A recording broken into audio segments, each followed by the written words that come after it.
right, it's another edition of the Southern Ontario Dirt Show podcast. This is the Ohsweken Northern Sprint Car Nationals recap episode. So focusing heavily on the Nationals. We'll also touch on the Fonda 200 and tee up the weekend at Brighton too. Not a full-blown episode, but really focusing in on the major results from the Crate Nationals and the Northern Sprint Car Nationals on the Saturday night from Ohsweken. So, Travis, let's start with the Friday night.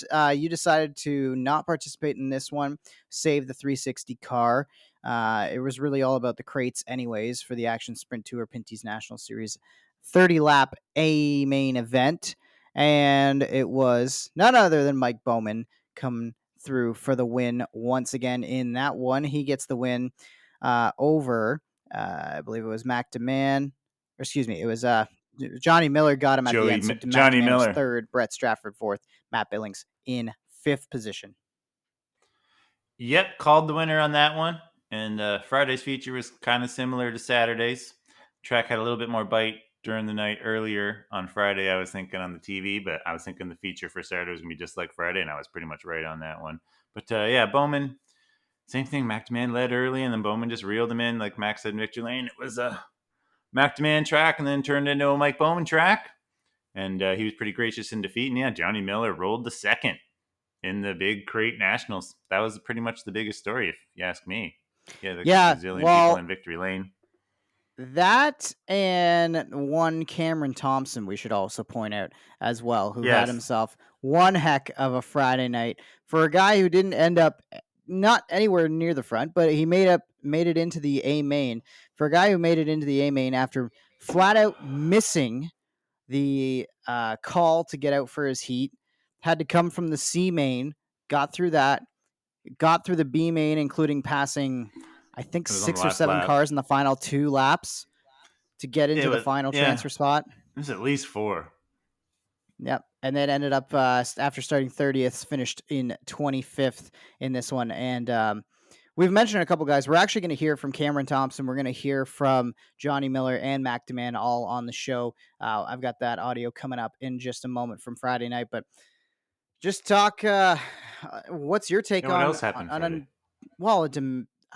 I want to talk about Bowman at first, because this is another night that kind of... we're going to touch on this in the 360s as well, but I kind of felt like he just snuck up on all of us. Now, I would say he was probably the favorite going into the Crate Nationals, especially with the way the Crate program's been going. But it still was like kind of... he did Mike Bowman things all night, and then the track came to him, and he was there when it was perfect for him to take the win. Yeah, pretty much like he's been doing the whole second half of the season. Well, he's done that all last year in the Crate too, and then second half of this year in the 360. And yeah, definitely, he didn't win the next night. Spoiler alert in the Crate. No, almost shockingly. Yeah, kind of crazy. Also in action on the Friday night, we had the twin 15s for the 360 cars. And how did you find this format? What did you think of the fact that they were just ran twin 15s as opposed to full features for the 360s on the Friday night? I'm gonna be honest and say I've never been a fan of the Friday night format at Ohsweken, just because there's no B main. So like, if you don't get a good draw, you're pretty screwed. Although this year it was passing points instead of just finish. It used to be like you had to finish 5th or you were done. Now they give you a little bit more of a chance with the passing points. But yeah, I've always had horrible luck on those Fridays, so I stayed home this year. But it was only 1,000 to win each race. So yeah, but it still locks you in. Yep. So technically 1,750. A main went to Sam Haferteep for winning that one over Darren Dryden, Mitch Brown, Matt Farnham, and Jordan Thomas. And A main 2 went to Ryan Turner in his newly wrapped race car. That was a pretty looking machine on Saturday night. Nick Sheridan came home in 2nd, Jeff Cook 3rd, Dylan Westbrook 4th, and Corey Turner in 5th in that one. Yeah, Sheridan 2nd. Cook looked good all weekend in his last year. And the main thing was the 215 cars winning the twin 15s on September 15th, and there was more 15s for 15 laps. What was all those? Cars, yeah. 15 cars in each. 15 cars, 15 laps. I think I got them all. Yeah. and 15, two number 15s won it. Yeah, if you're a fan of numerology, that was definitely Friday night's 360 action was for you, especially if you're a fan of the number 15. 15H, 15 win, 15 lap features. It yeah, 15 cars in each. It was pretty entertaining to see. It's I love always when been that works out. 15 cars in each for those.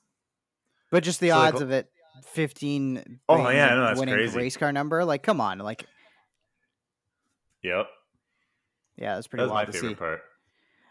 We also had joining the sprint cars. We had the Middleport Mechanical Thunderstocks. Dave Bailey gets the win over Kyle Wirt, Logan Schwedek, Ryan Dinning, and Ryan Beagle. Beagle looked like he had that one in the bag. Bailey and him kind of tussled it out for the win Oh in that one yeah, after they started on the front row. And I don't think Beagle was overly happy with Bailey. And then Kyle Wirt and I think it was Ryan Dinning tangled after the fact. And I think they were upset with yeah, that Bailey was because they thought like maybe he brake checked the field or brake check. something. Yeah, And I think Bailey was the most surprised about all of it. I think because judging by his victory lane, he was kind of like, "What just happened? I don't know what happened to those guys on the backstretch." And I was to the inside of Beagle. At least that's what it seemed like he felt like. So when they made I contact, thought he was but definitely a little excessively aggressive, maybe more than usual. But he says he was getting pushed from behind, and that's why he got into Beagle. But he definitely put Beagle into the concrete, like his yes, nose yeah, did. But he says he was getting pushed from behind. yeah, yeah. It Who was knows? That's what I would say too. it was hard racing for sure. And at this point in the season, when the championships are all settled, I guess why not race hard like that? But Beagle, I don't think fully appreciated the contact that was made. But I'm sure those two have probably talked it out because as much as they are fierce competitors, they do seem like two guys who really enjoy when the other gets into the mix and gets into the battle. They like beating each other just as much as they want to fight it Yep. over. So.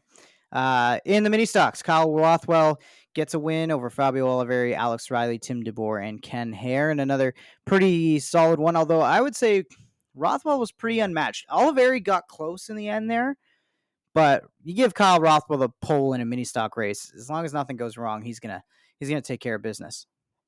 Yeah, he's had lots going wrong though recently, so it was good to see him Mm-hmm. hang on to one. He was pumped up about it. Saw that on Facebook. Yeah, he was. He's always stoked. He really appreciates racing at Ohsweken every chance he gets. So that was your Friday night of the 2-night Northern Sprint Car Nationals. The Crate Nationals, second annual for that.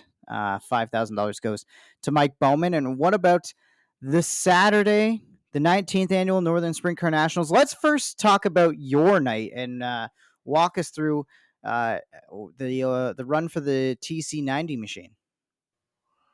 Yeah, pretty decent night. First off, I want to talk about the payout and like how it started off at 10 grand, and then Friday night, I think it was Brian Palace put up another 10 grand, Yep. and then Brandon Steyer's the next day, so they made it 30 grand to win right away, right there, and then Nitro 54 stepped up and made it 1,750 to start, so that's almost double the start. So that was insanely amazing news right away, just to get so that like changed the whole aura in the pits. I just felt like it was like, oh yeah, definitely feeling like the old nationals. And then we almost had 50 cars. We like had 14 cars more than last year, roughly. I think 49, 12 more cars. But yeah, didn't time well. Had a decent heat, got 6th to 5th. That was the goal, to get towards the front of the B main, because I knew that was going to have a ton of cars and its passing points. And lined up next to my buddy Bailey Hurd, and passing first lap, won to B main. Didn't look back after that. And yes, first lap of the race, Jason Barney, and I think it was Dryden, they got together, and Barney started flipping, and I thought he was going to come into my cockpit and hit me in the windscreen, so I tried to miss it, and I clipped hooping it, and that bent my axle. And then I asked the guy under the red if it looked okay, and he said it did, but he clearly missed the front axle part of it because it was bent like a J bar. So I tried a couple of laps, and it was undrivable. Pulled in the infield, and then watched the Bowman and Haferteep show. Yeah, it From was a Case IH tractor. I like climbed up on the tractor so I could see the whole track. It was fun. nice. I was in the stands for it, and this is the first time, like I know it was a B main, but that's the first time I've seen you win anything since we started doing this. So that That was was the one to pretty win. cool to see. Yeah. That B main win because it paid 1,715 to start. That's technically more than my 3 feature wins paid by Yeah. $250. So I'm declaring myself the Canadian Hot Carl, winning the biggest B main of the year. Just saying. Absolutely. That was the biggest B main in the year, and you got it done. So that was Yeah. really cool to see. So it was also interesting to watch you because you were one of the guys who was exploring the low side of the racetrack. The high As side always. seemed to be where it was at for most of the night until it came to the A main feature. A couple of guys that I had my eyes on, even from watching people take their times. Liam Martin, who, again, another driver I caught up with after the race. We'll get to that audio in just a moment. He terrifies me to watch drive sometimes because he was bombing it into one and it was a little bit choppy. Like the track was ultimately in pretty good There shape. was a little ruffle there, yeah. Yeah, just like on the high side, like right on the entry of Yeah. one. And he was committed full send to it. And the way it, like, I don't know if he bottomed out, but like that, the rear end of that race car rebounded as much as I think I've ever seen a sprint car rebound on the rear. Like it just was bouncing all over the place. I don't even know if that was possible. I don't know how he hung on to it, but he just kept sailing it in and sending it. And he was bad fast through the whole night. So he was one of those drivers I wrote down as I was watching the race to keep an eye on. Nick Sheridan, another guy I said to watch for. Sam Haferteep, I wrote down to keep an eye He on. was, I thought he was going to spank us. Like I through I thought so Thursday too. and then his time trial. I thought he was going to spank us. Yeah, I don't know. The other one I wrote down was Jordan Poirier. I was really impressed with Poirier. Of course, he's one of the best in the 360s around these Leading parts. the SS points. Yep, exactly. So comes Defending champ. into the Nationals as a definite threat. Dylan Westbrook I thought was quiet, but quietly consistent. Like I kind of was like I picked him to win, and I took a little bit of flack for that. Ultimately, I was wrong, but Mainly from your I boys still on was. Bowman's team. Yeah, yeah. The Mike Bowman guys were not happy that I was discounting Mike. But here's the thing about Bowman when I was watching is I never felt like he was the dominant car. Like I just felt like he was good. He was consistent, Yeah. but I just didn't see that like raw speed. But it turns out, raw speed isn't what was going to win you that race. What was going to win you that race was maneuverability. Because by the time we got to the A feature with the extra, 6 cars that you guys would normally have on a Friday night compared, Yep. 30 that cars. adds up traffic wise. And the traffic jam ups were big, definitely on the high side of the racetrack. Yep. Definitely, yeah. There's a lot of lap cars running up there.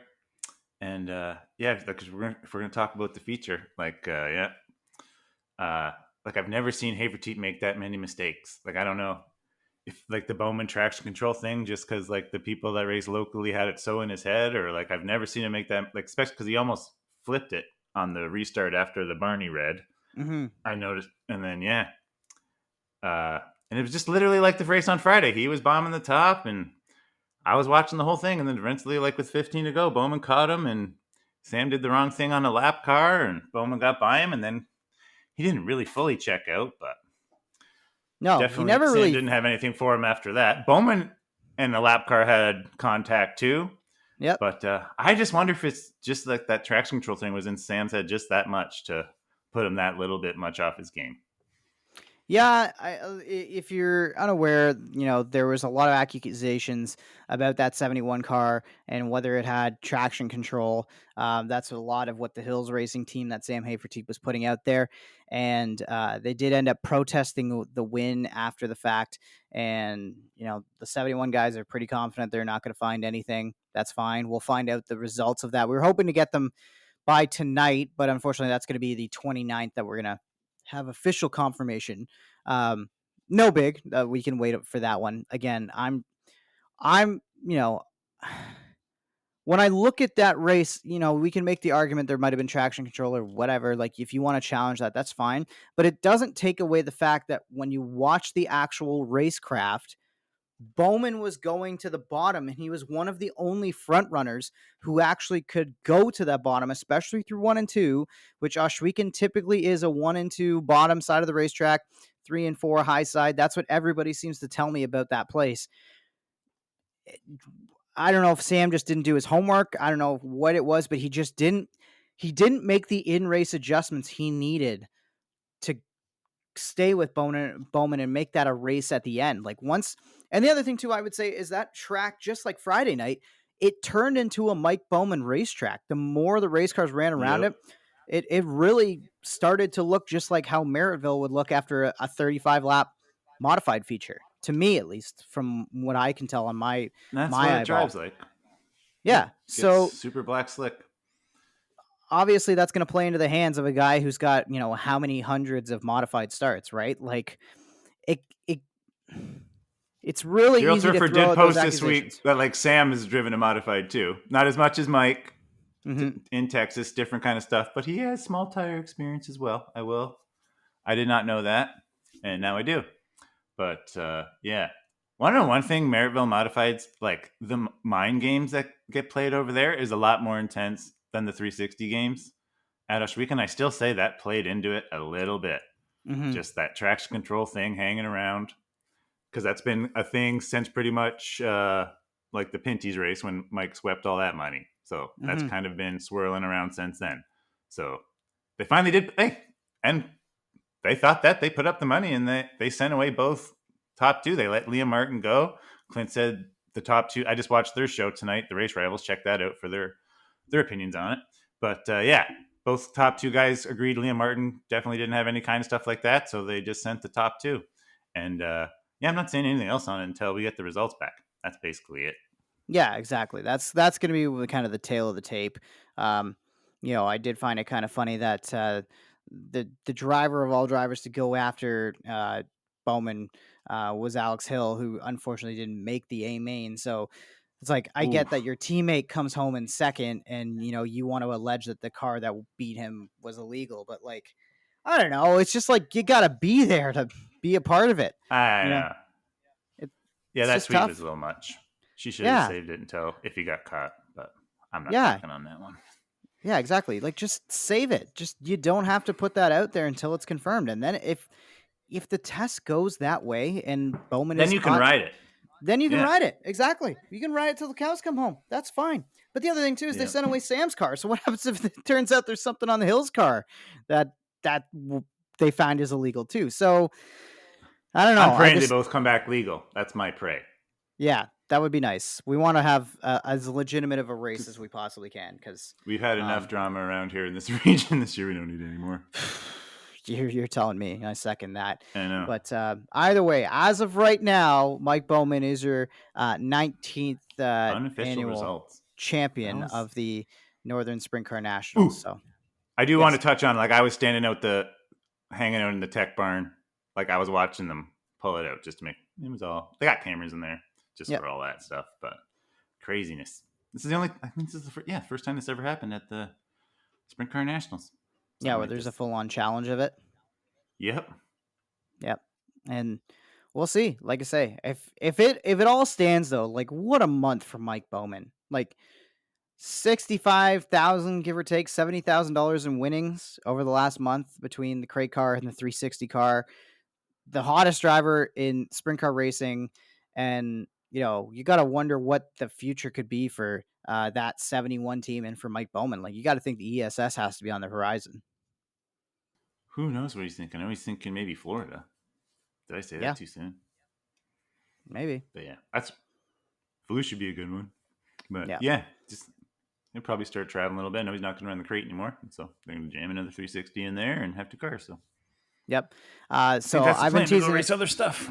Yeah. We should talk about the other parts of the race too. Like, did we even talk third on back yet? Like, well, yeah. Let's go through the rest of the order here. We talked kind of about the top. Mike Bowman gets the win over Sam Haferteep. Liam Martin comes home in third. Dylan Westbrook, again, just everything this guy does is just kind of on the low key. Goes from 23rd to 4th. That wasn't low key for me. I knew he was going to do that, and he was starting right ahead of me, and I was planning on following him, but I didn't get to. But I honestly think I could have got to the top 10. Well, and I will say that you had your car set up to run on the bottom side. We saw it in the B main. You stuck to the bottom side. It was the best it's felt all year. It worked. and it worked for you. And the bottom side was where nobody else was. Everybody was fighting for space on the top side, including Or lap to the middle. traffic. And the lap traffic was kind of like, um, and this is actually something I kind of wanted to ask you about. When you see the blue flag wave, if you're a lap car, you're supposed to, give space. But typically that means on a dirt track, I find going to the top side and giving the bottom side, because usually that's where things would be. But You in a don't move race at all. like You that, just do what you were doing. You just keep doing on like pavement. There's a thing where you go high and get out of the way and stuff. Like there's a rule like that, yeah, or maybe it's go slow so they can drive around you. But dirt, you just got to hold your line of what you're doing.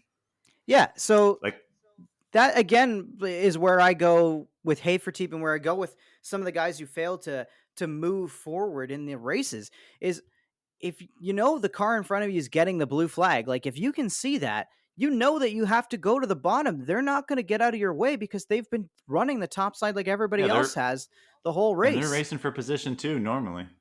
Exactly. So, like, again, that's where I just question some of the racecraft, especially uh, with the 15H camp. Is like, I don't know if he was expecting cars to just drop to the bottom side and give him the top side because that was the dominant line. Like, I have so many questions. He made I it. almost wish I caught up with Sam, but I didn't have a chance to grab him after the race for an interview to talk to him.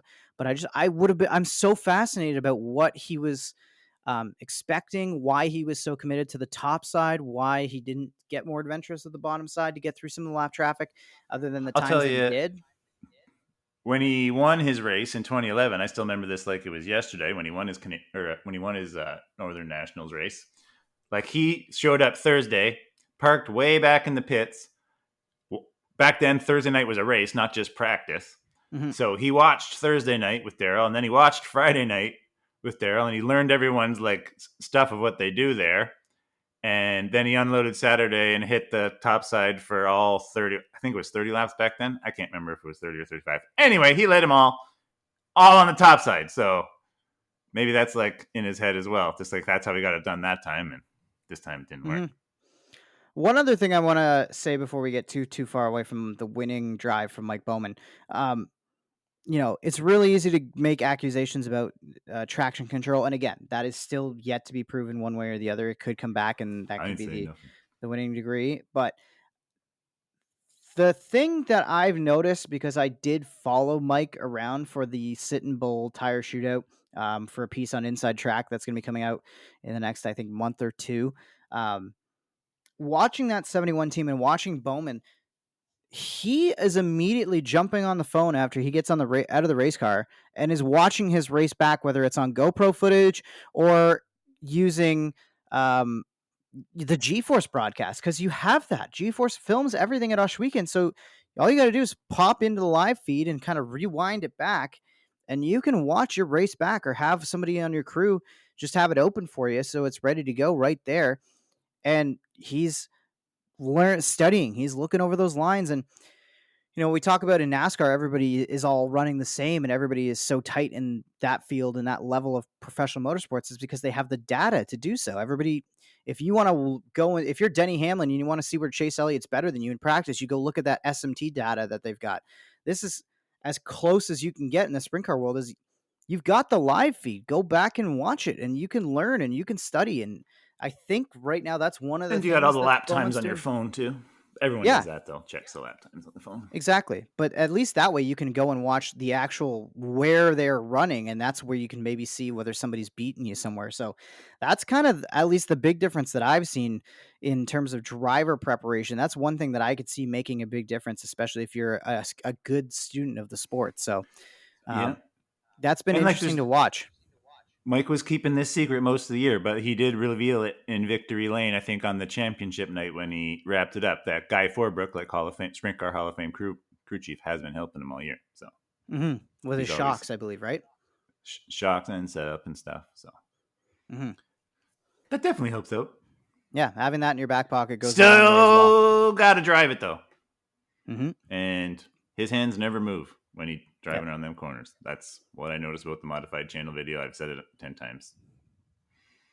The Southern Ontario Dirt Show is brought to you by Ohsweken Speedway, Southern Ontario's home for Friday night excitement. For over 25 years, Ohsweken Speedway has promoted and played host to sprint car racing with a new season of family-friendly events on the horizon and set to begin May 19th. Catch our own Travis Cunningham as he races weekly in the 360 division each Friday night in pursuit of a season-long championship. The Friday night lineups are rounded out by crate sprints, thunder stocks, and mini stock divisions as well. In addition to weekly racing, Ohsweken Speedway will also hold several marquee events for the Southern Ontario Sprints, the Action Sprint Tour in their West Series and National Series, as well as a visit from Canada's premier stock car series, the NASCAR Pinty Series, on August 14th and 15th for their only stop on dirt. Mark your calendars as the 3/8 mile dirt track located in Ohsweken, Ontario welcomes drivers from across the country and beyond for the 19th running of the Canadian Sprint Car Nationals, which is scheduled for September 16th. To keep up to date with the latest news from the track, be sure to find them on Facebook, Instagram, and Twitter. For track information on policies, admissions, directions, and more, be sure to visit ohswekenspeedway.ca. That's OHSWEKEN Speedway.ca. Ohsweken Speedway, your home for Friday night excitement. The Southern Ontario Dirt Show is brought to you by Bicknell Racing Products. The last 40 years plus have seen Bicknell Racing Products grow to be an industry leader for racers and enthusiasts alike.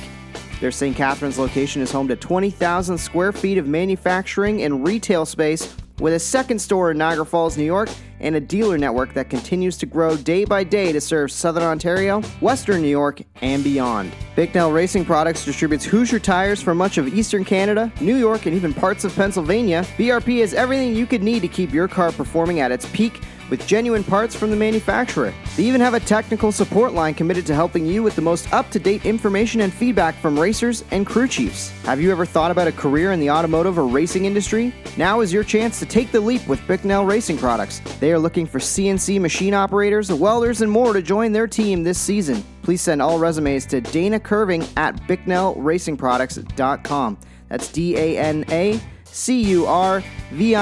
at BicknellRacingProducts.com. For further information on Bicknell Racing Products and to find a dealer near you, visit BRP online at www.BicknellRacingProducts.com or on Facebook or at twitter.com/BicknellRacing. Yep, you got to execute, right? One other thing I wanted to point out is if you go to our Twitter feed or our X feed, whatever they're calling that app now, at SODS Don't call it X, it's _POD. Twitter. I know, it's always going to be Twitter. I'm not calling it X. Never again. Never again. If you go to our Twitter feed, you will see that I put out a tweet just before the green flag waved with a quick prediction.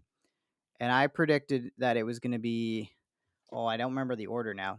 Now I'm jinxing myself here. I believe I said 15H928 was the order I predicted right before they took the green. And I was dang close until Mike Bowman entered the party and spoiled that one. Because and Westbrook, I guess, too, kind of spoiled that by getting Jordan Poirier at the end. But there was one point in the race where the 15H9 and 28 were running 1, 2, 3, and I was like, I look like a genius. Almost. It was close. So I'm not the master prognosticator just yet, but we're getting there. You want to run through the rest of the maybe top 10? You want to What go else through the whole happened? field? Are we missing anything? I don't think so, man. I was so focused on that battle at the top once Haferteep surrendered the lead to Bowman. I was like, I really thought Haferteep was going to get him back and just never could quite get there. Should say Jordan Thomas with the 6th place finish, Matt Farnham 7th, DJ Christie 8th, Chuck Hebing 9th, and Corey Turner in 10th in this one. Full results unofficially are up at OhswekenSpeedway.ca. I only say it's official from third down. Yeah, I was gonna say that's that part is unless we all move up pretty much. Yeah, and that doesn't change. I was gonna say that doesn't change pay for too many guys, right? Because I think 11th through 30th all got the $17.50 to start. Yeah. So I forget who. So Barney must have got the hard luck award. Let's see. I don't know if they've got that listed here. I should have got it. You should have. You win the B main, and then literally you don't even get a chance to really show what you got once you get into the race because you get taken out. So I was about ready to blow Barnacle's doors off. Decides to flip in front of me for the second year in a row. It was close. You were inches away from missing it. It felt like, at least from my vantage point. So I that missed kind of him. I wraps. clipped Hoopanen.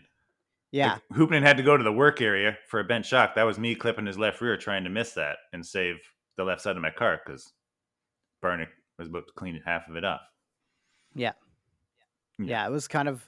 I looked up and I was watching and I'm like, oh, that car's going for like kind of like a pirouette. It's not on a full on flip over, but he's kind of dancing on two wheels. And I was like, oh, that's Westbrook going by. I'm like, oh, Travis was around there. And I look up and I see you driving past. I'm like, well, I know he drove past, but I feel like he was in that. And sure enough, he kind of was. Right front's back about 4 inches.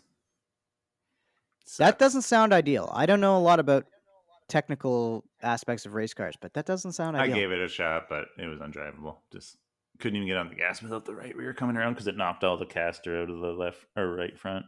It's supposed to have 11. Looks like it's got about -1. All right. Well, that kind of wraps things up in terms of like what we have to say about the Nationals here. 360s. So let's hear a little bit from our drivers because I had a chance to catch up with some of our top 3 finishers from the Crate Nationals and the 360 Nationals. So let's hear from them right now. All right, we're standing by with what are we calling? What do we call you? Are we calling you Money Mike now? Are we call him Bowman the Doman? Like we gotta come up with something for you, brother, because you are winning every big check there is to win in all the land. Champion of not just the Crate Nationals, but the whole shebang. Champion of the Northern Sprint Car Nationals. Mike Bowman back on the podcast. We're getting pretty familiar hanging out in this trailer here. Yeah, it's good. I mean, when you're coming around, it means I'm doing my job and doing it right. And I can't believe the car the guys put under me, and what a hectic night running both. And you know, I got a shot there at Billings in the Crate with the green-white checker, but that long yellow tires kind of softened up, came down in pressure, and just a little too snug to roll around them there at the end. But just unbelievable that we were able to take the Sprint Car Nationals home. It just, you know, you just don't roll into a rookie season thinking all this is going to go down. But I think getting my ass kicked by Williamson at Maryville for the last 5 years or so has really prepared this race team as far as notes and you know, bringing the crew up to an elite level and just being ready for it. So yeah, just pumped, man, and can't wait to get to work in the shop and start planning for next year. Well, take me back first to Friday night in the Crate. You go out, you get it done in the Crate, what you've been doing pretty much all year long. A big one at that too, with the Action Sprint Tour and all the ramifications of finishing well in that on a Friday night. But just talk to us about. I'm assuming you're sending off the Crate in a big way with a couple more races left at Humberstone, but the Crate program going out on top. Yeah, so the plan is tonight was my last 360 race of the year, and we'll finish it out at Humberstone at the Fall Classic with the last AST National races. Billings is the man leading right now. Sucks to give up those 4 points to him because we're trying to close that up, and of course weather's a factor too, right? If we rain out, I mean, it's over. So yeah, just got to pray for good weather and get to Humberstone and hopefully win out. And then let's talk about tonight in the 360 car, because it really seemed like it was Haverteep's night. Like, he was just so bad fast early in the night. Liam Martin was, I think I tweeted out, I said he was scary fast at one point. And you just kind of quietly plodded along. You didn't seem like you were overly threatening in any sort of way. And then when the money came calling, you came through in a big way. Yeah, I don't have to start there. You know, my car didn't fire off that well. Jordan went flying by, and Liam went by, and you know, they were pulling away for sure, but they were running the top, and I knew the top was going to get thin sooner or later, so I just kept kind of feeling out the middle and the bottom, and getting into rhythm down there, and then you know, the lap traffic kind of shook things up, and I think I was prepared with a little more versatility than they were, and fortunate enough to roll by. And you know, everybody's looking at your last month or so's here's performance. There's got to be a reason. There's got to be something wrong with the car. There's got to be something. Everybody wants something off that race car sent off. But one thing that nobody really talks about is the committed crew that you guys have on this 71 bunch. You have, 5, 6, 7 guys coming to the racetrack, doing their best and doing their own individual jobs. So just talk about the crew that you bring to the racetrack and the crew back in the shop and really having them behind you at this whole season? Yeah, I mean, we're really gelling. Great group of guys. Everybody it's like a hockey team. I mean, everybody knows their job, knows their position, and I think Bill Belichick said, "Do your job," and good things happen. And I just think this is a product of that. As far as something being wrong with the car, we are under protest right now, and the Magneto and the MSD box are getting sent away, I'm told. Another team put up the protest fee, which is it's all fair and love and war. So they've held the pay, but no worries on our end, and I think they'll be disappointed with the findings. I think so too. It's been a really incredible year here at Ohsweken Speedway. What do you need left to cap off the year at Humberstone? What do you need to make sure you get this championship and go out truly on top in what has been an incredible 23 year? My cup's full, man. Honestly, we're just race by race, and it just keeps, the ride keeps getting crazier. And yeah, we'll just go out to Humberstone. I mean, give it our best, and try to finish off the one thing that we actually, that was our goal this year, was that AST National Championship. We did not count on winning the points here at Ohsweken. I didn't count on winning the Nationals, but that's the last thing to finish off, is this AST National Tour, and we set out to do it. And when you set out to do something, you try to complete it no matter what. So that's the end for us in 2023. Congratulations on an epic year here at Ohsweken Speedway. More to come with the 71 bunch, but that 360 retiring as the champion of the Northern Sprint Car Nationals. All right, I'm standing by with Liam Martin, coming off a podium finish in the Nationals here tonight at Ohsweken. Liam, talk to us about a great drive tonight for the 9 bunch. Oh, it was a great drive for us tonight. I think probably our best thing we did tonight is go 4-1 in our heat race. It helped us nail us in for the feature, nail us in for the dash, and then that's where we took it from there. And I gotta say, unofficially, you might have the biggest stones of anybody in this field, because the way you were attacking turn number 1 was like any other driver in the entire field. And at least from my perspective, that's where all your speed was in the 9 car tonight. So how did you commit the way you were doing into turn number 1? Well, I was kind of viewing it before we got out there for race action, and there were some big potholes in turn 1, but there was some good stuff above, but it was only like half lane wide. So I was just trying to aim to hit that and then kind of bounce the right rear off that corner to dance across the track and hit the exit of 2 instead of taking it all the way around, because you get pushed off when you're way up on the cushion like that. So you just kind of want to bounce it, get it into the exit of 2, and then you take it from there. Strong end of 2023 for you in this 9 bunch. Just talk to us about anything left on the calendar. Are you heading down to Humberstone? What's going on with the 9 crew? I think we'll finish off the season with the SOS season, race the Humberstone doubleheader weekend and some other races that we got going on with the SOS, and then might take it down to the States depending on the weather and how cold it gets. But this Nitro Teams is very generous, and we go pretty cool places, so you never know where we can go. Congratulations on the podium here tonight, Liam. Take care. Thank you. All right, standing by on the Southern Ontario Dirt Show podcast with podium finisher from Friday night in the Crate Nationals, Johnny Miller.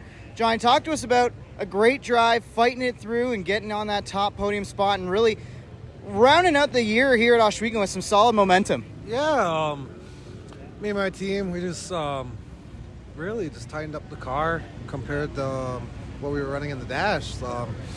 Coming into the night, we didn't really know what was going to happen because they were working on the track so much, and really the crates,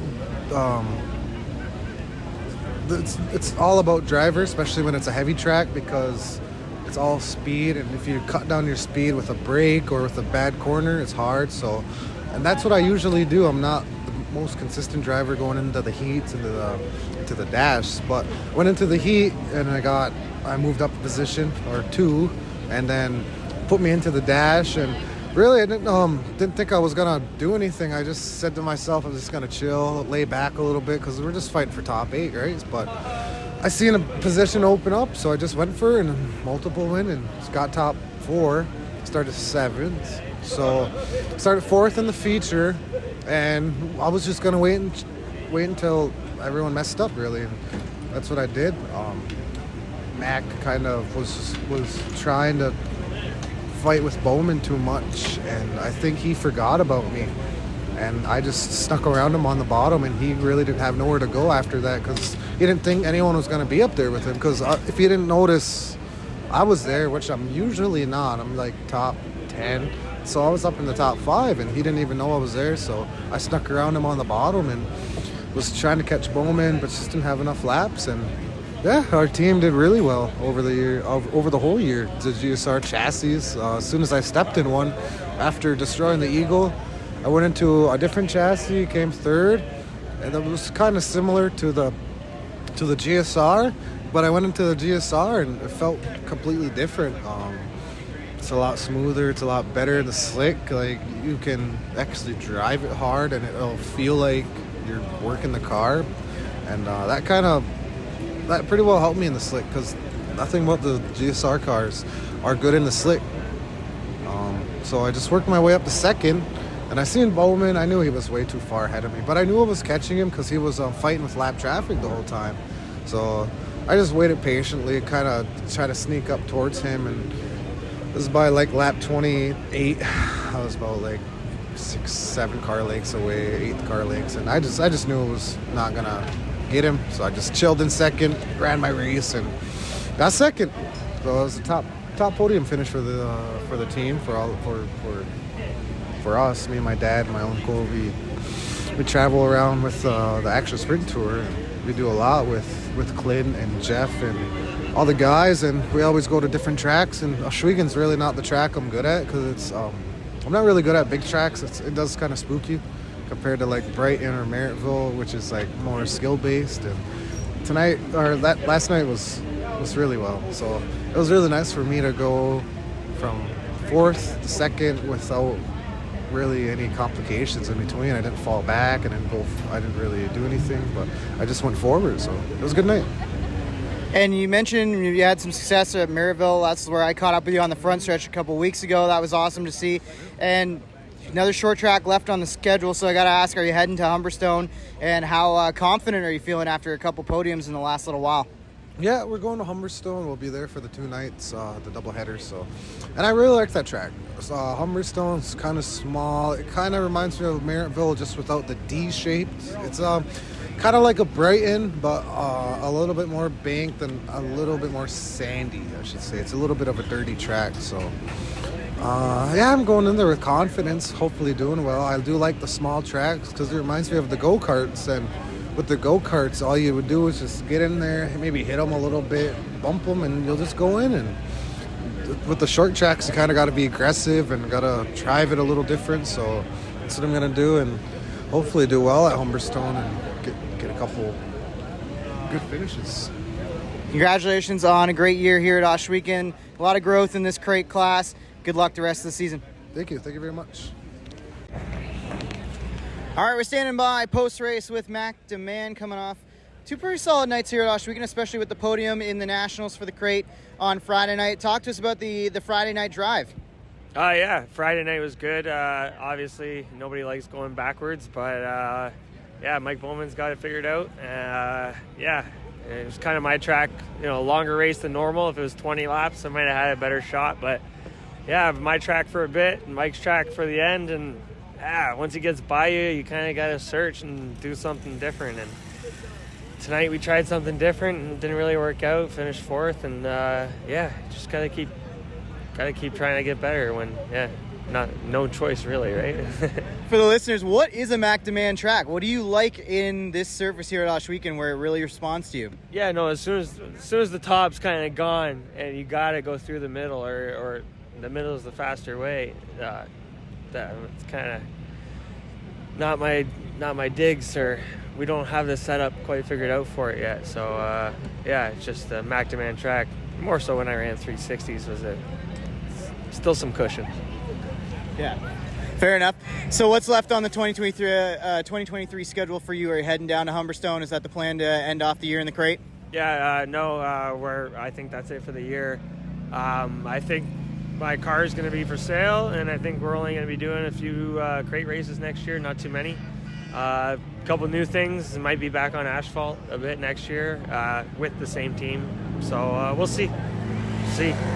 Might be going to Las Vegas in December to run an asphalt midget, apparently. I don't know. We'll see. Whatever Bar Motorsports wants to do, I'll do it. So, yeah. Awesome. Congratulations on what's been a great 2023 campaign, Mac, and great job this weekend here at Ohsweken. Thank you very much. All right, I am standing by with young Cameron Thompson coming off not the best night on the Saturday night, but really the story of the Friday night when it counted with the sprint crate sprint car nationals. So just talk to us about coming from the C main. First and foremost, what happened that put you in the C main in general? I actually missed the heat race. I'm not going to lie. I just a bonehead mood. I didn't hear the speakers. I just missed it. I'm not going to lie. So put us dead last in the back of the C. Luckily, we had a good run and everybody went to the bottom in the C. So honestly, just piled the top, passed everybody, and then won the C main, and then started 19th in B main. Somehow, some way, got up to 6th in 12 laps. Luckily, the yellows came out and a couple of cars got together. So honestly, it's just racing luck. That's all this weekend is. And I believe it was a 2-lap shootout, maybe give or take, maybe 3 laps that you had in that B main, and you needed about, I think, 6 spots, and you got them all. Talk to us about what was going through your head at that point. Were you doing mental math, or were you just like, I need to get to the front as quick as I can and see what happens? I'm not gonna lie. I was sitting that last yellow. I was sitting there counting cars. I was like, okay, I got like 5-6 cars to pass, and then we went green. I was going into 1K. Car in front of me, do whatever they don't, and everybody went to the bottom of 1. So I said, okay, screw it. Top 1 and 2 it is. So 1 and 2 didn't turn out the greatest, but 3 and 4 worked good. Just honestly piled the cushion, and somehow, some way, we got 3 cars in one corner by some miracle. It was a miracle, but it was a valiant effort that got you into the A main, and you had a great run on the Friday night. Had a good run here on the Saturday going too before a little contact with the fence, running 11th. Yeah, unbelievable night. It turned out well. Started pole in the 4th heat, finished 3rd. Fast cars got around me, that sprint car racing. So started 18th and was working my way up to 11th, and then 2 to go, just trying too hard. Blew it off the top, smacked turn 4 fence, so that's racing. And I heard you're going to fix it up. You're going to get ready for Humberstone, so a couple of races left on the calendar for you. But overall, now that we've wrapped things up here at Ohsweken, just talk to us about your season overall and how you felt about your time here this year. Honestly, it's been a stellar season. I can't complain with anything. It's been unreal. I mean, I can't complain. Tons of top 10s. I've almost been in the top 5. A couple of good heat races, just consistency, and that's what we had to build here in a rookie year. So it's just a good notebook going into 2024. Congratulations on a great year. Finish it out strong at Humberstone. Cameron Thompson on the Southern Ontario Dirt Show podcast. Let's run through the crates now on Saturday night. There's the Strickland's crate sprint cars were kind of the appetizer for the 19th annual Sprint Car Nationals. So Matt Billings with the big win over Mike Bowman, Steve Murdoch, Mack DeMan, and Andrew Hennessy, your top 5 there. Big win for Matt Billings, who I believe with that win took over the Action Sprint Tour points lead over Bowman. Both drivers were chasing, I believe it was Mack DeMan had the point lead going in, or maybe Billings had it over DeMan, but there was some shake up there from that finish. No, I don't think so. I got to check here. I'm going to pull up the point standings now to see what the Nationals are looking like after the Action Sprint Tour. I think Billings was leading it. He's my Tammy teammate. I was pumped to see him win. And like they were saying, he's got big block experience as well. Mm-hmm. He was Rookie of the Year on the Super Dirt Car Series 1 year. I don't think he got a win, but he ran real good at Syracuse. He won Syracuse Sportsman race. So, definitely no slouch. And my buddy Ryan Hunsinger, who I used to race against when I first started sprint cars. Bob Slack's cousin. Car owner. Open Trailer Gang. I'm looking at the standings now, according to the ActionSprintTour.com website. They are not updated since the Nationals yet, but going into the Nationals, Billings had a lead of 16 points over Adam Turner, Lee Ladisseur, Matthew Bardier, and Andrew Hennessy. That was your top 5. And then right. With the win from Bowman in the second place, that should jump him up quite a few spots, I believe. So I believe it's going to come down to Billings, Turner, and Bowman, but there's still time in that series for that to shake out. But crate cars, lots to be decided still in those. Yep. And then how many races they got left? Humberstone, a couple Humberstones, and that it? Or are they going to Brockville too? I believe it's 3. Let me see if I can grab the schedule here in front of my face right now. I know On the they're at national Humberstone side. with the SOS next weekend. Yep, Humberstone Friday is and the Saturday. last. Yep, Humberstone is the last 2 dates of the Action Sprint Tour National Tour schedule. So Friday, September 29th, Saturday, September 30th. Those will determine a lot when it comes to the points championship for the Action Sprint Tour. Yeah. I thought the craziest part about Saturday is Johnny Miller didn't qualify, which goes to show you on cars like that are so incredibly equal how much the draw matters. Mhm. And whereas the week night before for them was time trials. So if you get buried in the heat, you're in trouble. And no matter how good you are. well, he kind of got lucky in a way because his teammate, Oh, he got in, right? Trayton Lapsevich, actually failed tech after, I believe, trying to see which heat he was in. He ended up failing tech after winning the heat, and that bounced him from the main event and I take that put back. the 20 into the race. Where'd Miller finish? He still ended up with a DNF. He actually finished 23rd.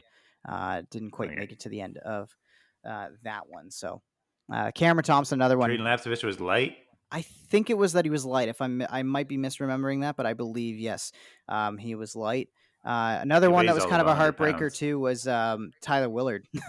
Tyler Willard started on pole, Yeah, he was. won, and then he ended up being DQ'd from his heat race, and he did not make the show. That's because they had to change the rad, and the one they put in it wasn't as big, Mm-hmm. and it didn't hold as much water. And yep, there you go, 10 pounds. Yep. Also, it was the B main that Lapsevich won, and then ended up or was in a transfer spot, and then it was light at the scales, and that's what allowed Miller to get into the show. That's one thing I never have to worry about. Yeah, you're always running a little extra weight. Most 360s are. Most like 1500s are weight. Most of us can't. Like I'm 1545 dead empty, no fuel. Yeah.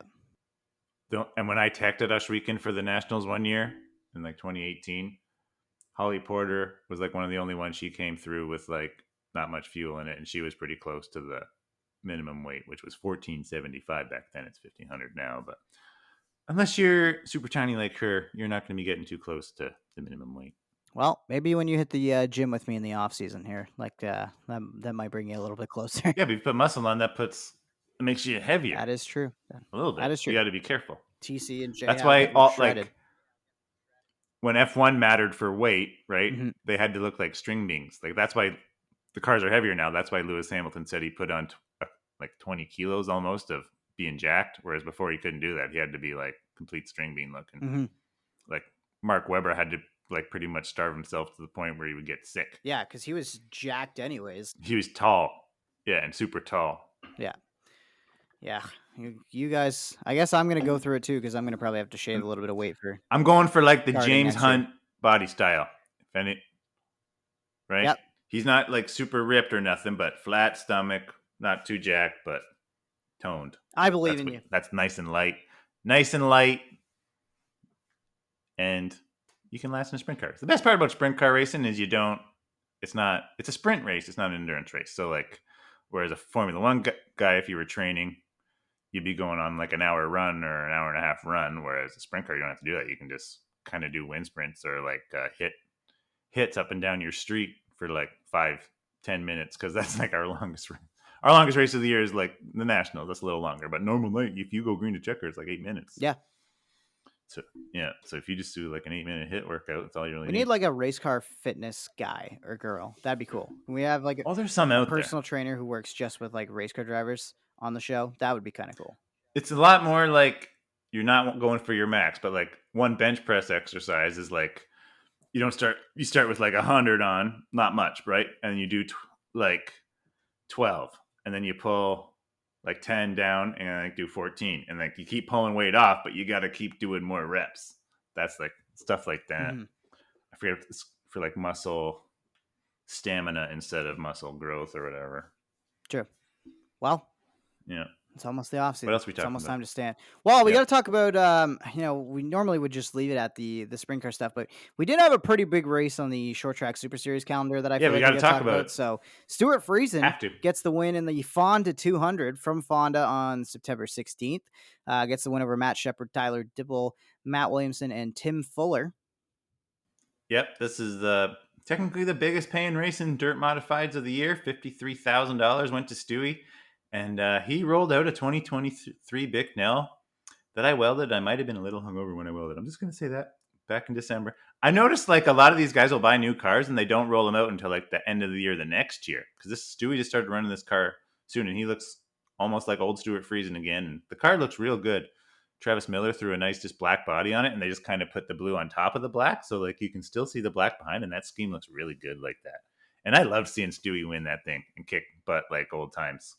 I'm not gonna lie. I rewatched it. I couldn't watch it because I was obviously running the Nationals, but Matt Williamson had a flat tire lap one, got lapped, and then keep plugging along, ended up fourth. And Shepard was second. There was a huge wreck. That's the main story of the race. After about the lap 100 break, I forget who it was, running about six. They got it a little loose and they caused a huge pile up, and it ended up with Mike Mahaney pretty much driving right through into like Rocky Warner's cockpit and even catching his helmet. So then it collapsed a bit of the car for Warner because like the cage got hit with a bumper pretty much. And it was a wild wreck. And Warner had to spend the week in the hospital. He just got out today, I think. And his helmet was all smashed and he's got stitches. They thought he broke his jaw, but he didn't. And there's definitely thoughts and prayers going out for Rocky Warner Saturday night. Good to see that. Looks like he's going to be all right. And that was a scary wreck. That was a Syracuse style wreck. Yeah, well, I'm looking over the list of drivers involved, like Billy Decker, Drelos, Tucker O'Connor, Anthony Perego, Dave Constantino, Darren Smith, Rocky Warner, Ronnie Johnson. Like this is a 15 car wreck, 12 car wreck. Like it was huge. That's as big as you're gonna see. I did want to ask you because I think there was a little bit of drama in that one. Involving Mike Mahaney. Something I saw, I think this was on the Hard Clay Observer, so again, you kind of have to take it with a grain of salt when it's in that group. But somebody was going it's all over Mandy's video too, if you go watch it. Yeah, so they were going after the fact that Matt had a flat tire on lap one that led to a caution, and he got his time to fix that flat tire. Yeah. But that is because he pitted when the pits were actually open to do so. Whereas I believe Mahaney had a flat tire 3 laps before the halfway break, if I'm understanding this correctly. Yeah. So what they were griping about was like, Matt got one lap one, and when he went straight into pits. Like the pits weren't closed. I'm not sure on the rule on that, but like when Mahaney got his with 3 to go before the 100 lap break, they made him sit there for a while because they had the closed pits up, and then they opened it and he went and changed his tire. Now, Mike Mahaney's team thought because he changed his tire, he should have been able to change it in those 3 caution laps and then be allowed to go out and then choose the infield and then start ahead of all the people that went into the pits. But Short Track Super Series Fonda officials did not agree, and they put him to the tail. And then he ended up in that wreck, which kind of sucks. So they definitely weren't happy about that. But like to me, it's kind of oof. Like that's just he picked the world's worst time to get a flat because he put the officials in a horrible spot. Well, it just like to me because like Matt got his flat and he still went tail. Like it's not like he got to join the field halfway. They were trying to, like in my opinion, they were trying to pull a fast one and not go tail for getting a flat. It's almost like again, like of course I'm going to bring it back to NASCAR, but it's like the old like if you get on pit road before the caution comes out, you're allowed to finish your pit stop, and that actually cycles you to the front of the field because everybody pits behind you, kind of thing. That's exactly what they were going for. Exactly, that's what they were trying to do. However, from my understanding is that because they were going to have a halfway break, with the final 3 laps, the pits were closed, so he couldn't actually make that stop. Like technically, he had to make the stop regardless, but he. Yeah, it was a weird, complicated thing that put Mahaney in a bad situation, and which really kind of cost him all of his night. But it's a weird situation. But at the end of the day, I think the rules officials, from my understanding, got it right. So, but I did want to kind of ask you and pick your brain about that. Yeah, sticky situation. I wouldn't want to have been the one to make the call. That's for sure. because you know you're going to get blasted on YouTube about it. But oh Mhm. well. I personally, it's just a sticky situation. But yeah, I don't think he should be able to go into halfway up through the field. Yeah, if you after pit he when was just in the the pit. pits are closed, like Because the that's just bad caution was for timing. him. That's the main thing. Caution was for him. And the pits were closed because they didn't want people coming to the pits and trying to They do exactly what he did did. flip the sign though, and then that's when he drove in. But yeah, tough. Tough break. Well, you know, we've been kind of saying like we're just going to focus mostly on the nationals for the last couple weeks here, and that's basically what we're doing. So I'd say it's a shorter episode, but by the time I add in these interviews, we're looking at a 50-minute Oh, yeah. episode anyways. So, Easy. but we'll get back to kind of our normal scheduled programming, which is going to include breaking down Apple Fest happening at Brighton this weekend. A lot of people have been asking me if I'm going up for it. Am I going to be a part of Apple's Eve's Apple Shootout? I unfortunately cannot make it. I got to be at Hits FM this weekend, but I hope everybody enjoys looking over the schedule for Friday night, Apple's Eve. We've got a Dirt Car Series Sportsman Race, CM UMPA modified, heats on that night. The late models have their heats in their dash heat. Thunder Stocks, Mini Stock, Duel on the Dirt combined, and 358 Hot Laps and Dash for Cash on the Friday night. Saturday night, you're going to get the Dirt Car 358 75 lap Apple Fest Shootout, Dirt Car Series Sportsman Race, the Great Crate Race, Thunderstock Duel on the Dirt, and UMP Canadian Mods. So it is a full 2 days of action from Brighton, and I hope everybody enjoys Apple Fest, and we'll come back and break it all down on next week's show. You're looking forward to Apple Fest this weekend? Yeah, I'm not gonna be going, but it's definitely. I always keep track on the results. That race has been going on for a while now. That they added the 358s. I think the first one was way back in 2005. So yeah, this one's been going on a while, and that's like they brought the modifieds back. They hadn't been there for a while at Brighton, and then yeah, now they're a staple there once a year. And the one other race this weekend, like some of our locals are going to Brighton, and then the ones that aren't going there are going to the Kyle Inman Memorial at Genesee Speedway. Like I know Bill Bleach is going there for sure, and a few others. And that's another new one. That's if you don't want to, if Brighton's a little too far, Genesee's only like an hour over the border for us, so that's why people are picking to go to that one. And then you got two options if you like dirt racing in the Southern Ontario. You can either go stateside to Genesee or roll the 401 to Brighton, or you can do both: Brighton Friday, Genesee Saturday. Your pick. Why not, right? It's season is winding down, so go and get out there and enjoy the season while you can. And we will be back to break it all down, from recap Genesee, recap Apple Fest, and all things dirt on the Southern Ontario Dirt Show podcast next week. And the checkered is out on another episode of the Southern Ontario Dirt Show, presented by Ohsweken Speedway and Bicknell Racing Products. Like what you hear, rate, review, and subscribe wherever you get your podcasts. Connect with us on Facebook at Southern Ontario Dirt Show, or find us on Instagram, Twitter, and TikTok at SODS_pod. Have a question for the show? Email us, southernontariodirtshow@gmail.com. Thanks for supporting local racing in Southern Ontario, and we'll see you at the track.